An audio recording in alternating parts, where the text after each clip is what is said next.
बेटा वो दिन कब आएगा जब तुम मुझे परेशान नहीं करोगे। ये कहता है ये मीनार पर इसलिए चढ़ गया ताकि इसे आवाजें सुनाई ना दे।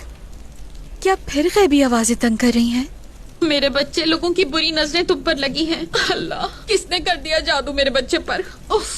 सुनो शहरियार, बेकार बातें मत करो। ये पढ़ते हुए सूरत भूल गया था। मैं बिल्कुल नहीं भूला था और ना ही बुरी नजर लगी है। आपसे कहा था मुझे आवाजें सुनाई।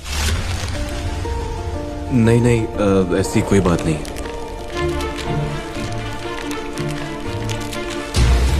बच्चे को आवाजें सुनाई देती हैं, तुम उसका यकीन क्यों नहीं करते? तुम ऐसा नहीं कर सकते। अगर ये कहता है तो ऐसा होता होगा। फिर आवाज सुनाई दे रही है, मैं इसे सुन सकता हूँ। ये कहीं गहराई से आ रही है, इसकी बाज़गश्त भी सुनाई दे रही है। तुम जो उल्टी सीधी बातें करते रहते हो ना, अल्लाह ने तुम्हें इसकी सजा दी है। ये क्या कह रही हो बेटी? मैं क्यों ना कहूँ अम्मी, मुजफ्फर चचा भी कहा करते थे कि उन्हें आवाजें सुनाई देती हैं। उन्होंने उसका इलाज भी करवाया मगर कोई फायदा नहीं हुआ।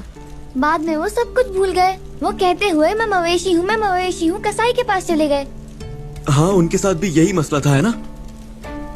जानवरों की आवाजें निकालना पैसा कमाने के लिए फायदेमंद कारोबार है।